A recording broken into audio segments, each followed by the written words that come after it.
Shalom, shalom, bien-aimés de Jésus, soyez bénis, soyez bénis. Alors la foi est la condition sans laquelle nul ne peut vivre le surnaturel. Cependant, il faut bien admettre qu'à bien des égards, il n'est pas tous les jours facile de la manifester. Et Jacques 1, versets 3 à 4 en donne une bonne raison en révélant « Sachant que l'épreuve de votre foi produit la patience.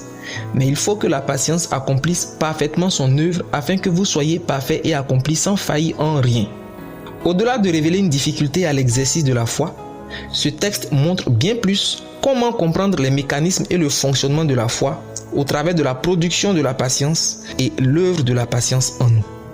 Déjà, quand le verset 3 dit que la première chose que produit l'épreuve de la foi, c'est la patience, il nous donne en même temps la réponse à une situation qui scandalise un grand nombre de chrétiens. En effet, Jésus a promis que si nous demandons, il fera promptement justice. Luc 18, verset 7 à 8, ou qu'il accomplira promptement son plan. Romains 9, verset 28. En fait, ce qui scandalise beaucoup, c'est qu'ils ne voient pas toutes ces grandes promesses de la foi comme déplacer les montagnes, Matthieu 17, verset 20, ou d'autres œuvres surnaturelles comme dans Marc 11, verset 24, alors qu'ils prient, ils demandent. Cependant, Dieu n'a pas menti, sa parole est vraie. Ce que tu dois comprendre quand tu demandes parfois, c'est que avant d'exaucer ou te faire rentrer dans la dimension de la foi où tu vis les miracles surnaturels, l'exaucement rapide et facile de façon habituelle, Dieu va mettre ta foi à l'épreuve.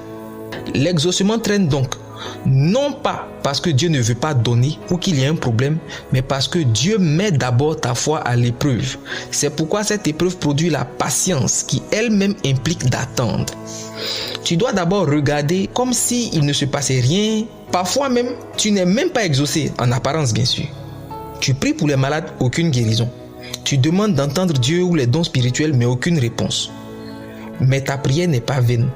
Ta foi est à l'épreuve de la patience avant de goûter à ton exaucement. Cependant, on pourra aussi se demander pourquoi la patience.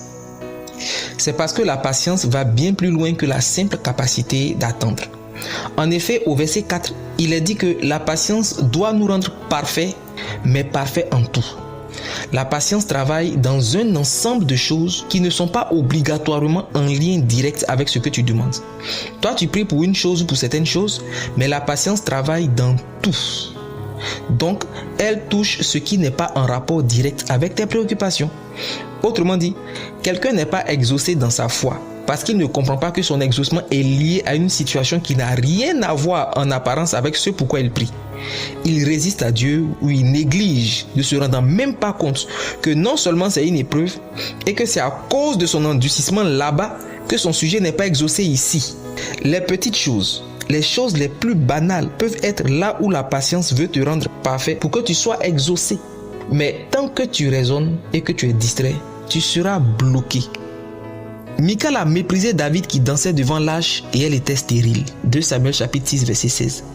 Est-ce qu'elle-même imaginait un lien entre son attitude et sa stérilité? Maintenant, tu me diras pourquoi la patience agit ainsi. Eh bien, c'est simple. Une grande bénédiction peut te détruire si tu n'es pas prêt à la gérer. La patience forge ta vie de prière et de méditation pour t'apprendre à demeurer longtemps dans la présence de Dieu. La patience forge en toi le calme et la maîtrise de soi, sans laquelle tu ne peux pas avoir la révélation, car il n'y a pas de révélation dans l'agitation. La patience forge en toi le caractère de Christ qui fait que tu ne pèches pas, mais que tu es plutôt une lumière pour les autres.